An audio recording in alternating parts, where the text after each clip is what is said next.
বিহারে উচ্চবর্ণের লোকজন মানে ব্রাহ্মণ, কায়স্থ, ভূমিহার, রাজপুত এরা ভোট দেন বিজেপিকে। এই হিন্দু উচ্চবর্ণের ভোটের সংখ্যা মাত্র 10%। বিজেপি এবার বিহারে লড়ছে 101টি আসনে। এই 101 জন প্রার্থীর মধ্যে 50%ই এই হিন্দু উচ্চবর্ণের মানুষ। অর্থাৎ হিন্দু উচ্চবর্ণের ভোটারদের কাছে বুঝিয়ে দেওয়া আমি তোমাদেরই।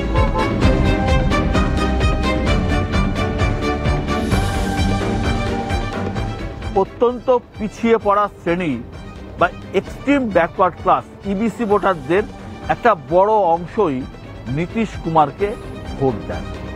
তার দল জেডিইউ লড়ছে 101টি আসনে।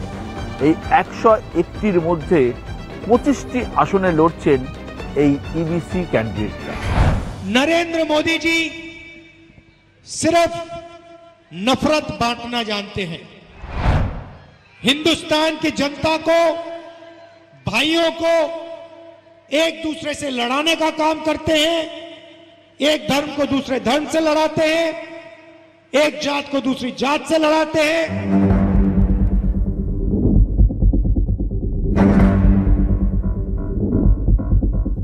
আরজেডি সাম্রাজ্য দাঁড়িয়ে দুটি স্তম্ভের ওপরে, মুসলিম ভোট এবং যাদব ভোট। এবারের ভোটে 143টার মধ্যে তারা 70টি আসনে দিয়েছে এই দুই সম্প্রদায়কে। भाइयों बहनों, लालू जी का ही जंगल राज, राबड़ी देवी का ही जंगल राज, कपड़े बदलकर, चेहरे बदलकर, भेष बदलकर फिर से आने। नीतीश बाबू ने 20 साल में जंगल राज को समाप्त किया है। अब समय आया है नीतीश जी और नरेंद्र भाई ने बिहार को पूर्ण विकसित राज्य बनाने का, पूर्ण विकसित राज्य। जंगल राज दिल्ली में है। नरेंद्र मोदी और अमित शाह ने देश में जंगल राज लागू कर रखा है।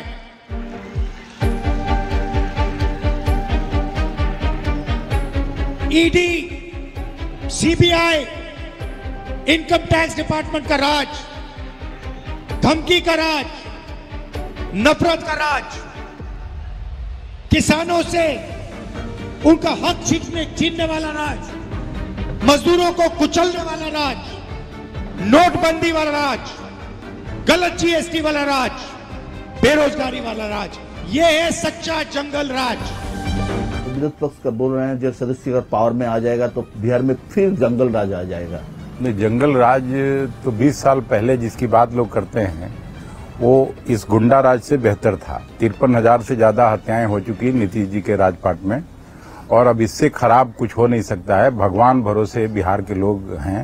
अभी आपने देखा 2-3 घटनाएं जो घटी बीच चुनाव में, कत्लेआम हुआ। मेरा आपका सबका चुनाव आयोग के निर्देशानुसार गाड़ी चेक होता है, सब जगह होता है, और 50 राइफल लेके लोग दूसरे के गांव में पहुंच के हत्या कर दी गई।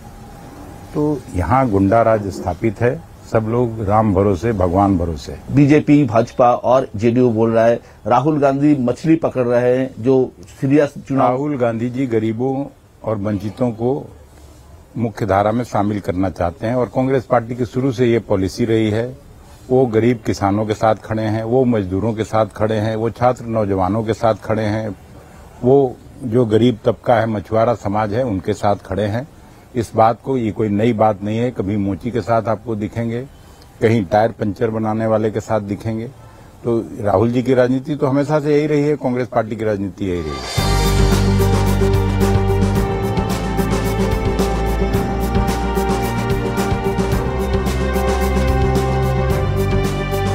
সবাইকে ভালো করতে হবে, একা ভালো করে কিছু হবে না। তার কারণ এটা তো কোথাও প্রচ্ছন্নভাবে মনে করছেন যে এই যে সিট শেয়ারিং তার আগে আপনার তৈরি হলো, বিতর্ক হলো, কে কতটা সিটে লড়বে, এই নিয়ে কংগ্রেস, আরজেডি সম্মিলিত একটা মানুষের কাছে মানে ক্লিয়ার পিকচার দিতে পারেননি আপনারা? না, ক্লিয়ার পিকচার আছে। এবার ধরুন গতবারের থেকে একটু বড় কোয়ালিশন। গতবারে 5 পার্টি ছিল, এবারে 7 পার্টি, নতুন নতুন পার্টি আছে। এবার ধরুন নির্বাচনে এমনকি বিজেপির মতো রেজিমেন্টেড পার্টি, যেখানে অমিত শাহ যা বলেন তারপরে আর কেউ কিছু কথা বলে না, বা মোদি যা বলেন কিছু বলে না, বা RSS পেছন থেকে যেটা বলে তারপরে আর কেউ কথা বলে না, সেই পার্টি তো আপনি দেখবেন কত বিদ্রোহ, কত সংঘাত।